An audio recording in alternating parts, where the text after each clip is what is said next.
सुप्रभात प्यारे बच्चों, मैं सोनी कुमारी वर्ग तृतीय में विषय हिंदी के साथ आप सभी का स्वागत करती हूँ। बच्चों, आज मैं उपस्थित हूँ आपकी पाठ्य पुस्तक नवीन संकल्प लेकर। इसका पाठ 6 हंसते गाते, जो एक कविता है, इसका अभ्यास कार्य आज हम करेंगे। इस कविता में हमें हमेशा आगे बढ़ने के लिए प्रेरित किया गया है। इस कविता से हमें बहुत सारी सीख मिलती है।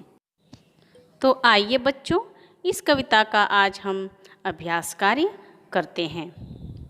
पहले है कठिन शब्द, निर्भय, अच्छी, कविता, बढ़ाओ, प्यार, मधुर, गिरे हुओं। बच्चों, ये इस पाठ का कठिन शब्द है। अब आगे है शब्दार्थ। तो शब्दार्थ में पहला शब्द है कदम बढ़ाना, जिसका अर्थ है आगे बढ़ना।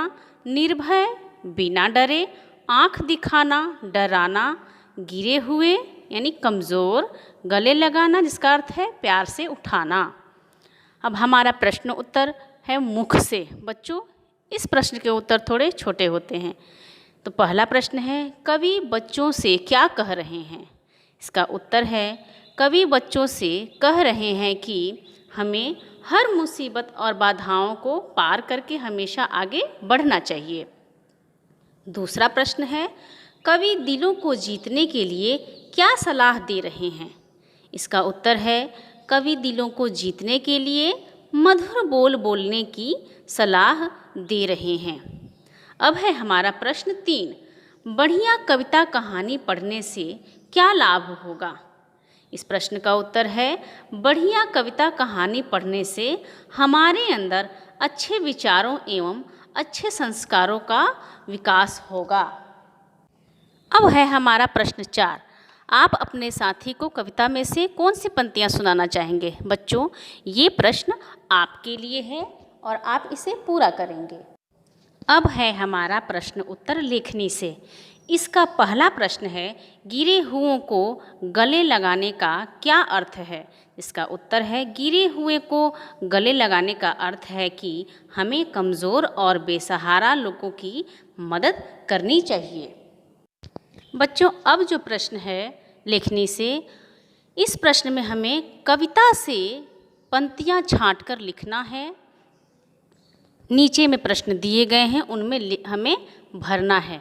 तो पहला प्रश्न है निडर होकर निकलो, निडर होकर आगे बढ़ो, मुसीबत से मत रुको। इसमें हम भरेंगे कविता की पंक्ति, निर्भय होकर निकलो घर से, रुको नहीं आंधी के डर से। ख है सबके साथ मिलजुल कर रहो, मीठे बोल बोलो। ये है कविता की पंक्ति, रहो प्यार से मेल जोल से, जीतो हर दिल मधुर बोल से। गौ है सबको गले लगाओ और तरक्की के रास्ते पर आगे बढ़ते जाओ। तो कविता की पंक्ति है गिरे हुओं को गले लगाओ, कदम बढ़ाओ, कदम बढ़ाओ। अंतिम और घ है कविता कहानियों का खूब आनंद लो और उन्हें कंठस्थ यानी याद कर लो।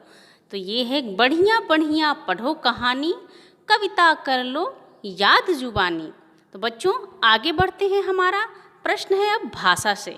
बच्चों, इसमें हमें र में छोटी और बड़ी की मात्रा को लगाना है, पढ़ना है और समझना है।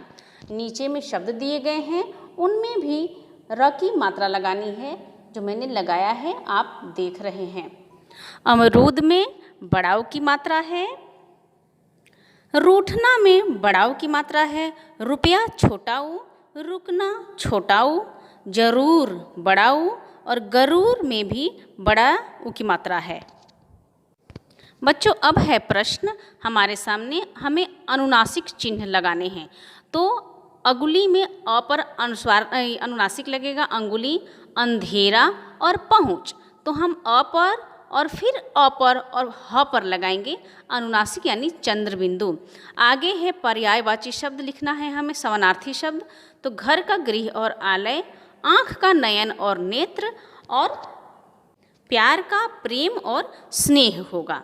आगे देखते हैं प्रश्न, हमें शब्द बनाने हैं ढ और ढ लिख के। तो चढ़, चढ़ना, चढ़ाना। मैंने लिखा है ढ से शब्द और ढ से लिखा है ढलना, ढालना, ढोलक। तो बच्चों ये ढ और ढ शब्दों से मैंने इसे भरा है।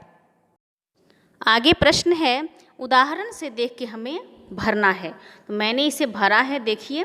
अच्छा खाना तुम भी खाओ, साथी को भी खूब खिलाओ, लिखते जाओ, अच्छी कविता सुनाओ, बाहर जाकर तुम भी खेलो, साथी को भी खिलाओ। अब प्रश्न है कि हमें इसमें भी उदाहरण देख करके शब्दों को बदलना है। तो बढ़ाओ का बढ़ाना, निकालो का निकालना, दिखाओ का दिखाना, जाओ का जाना, लगाओ का लगाना और अपनाओ का अपनाना। तो बच्चों आप भी ऐसे ही बना लेंगे।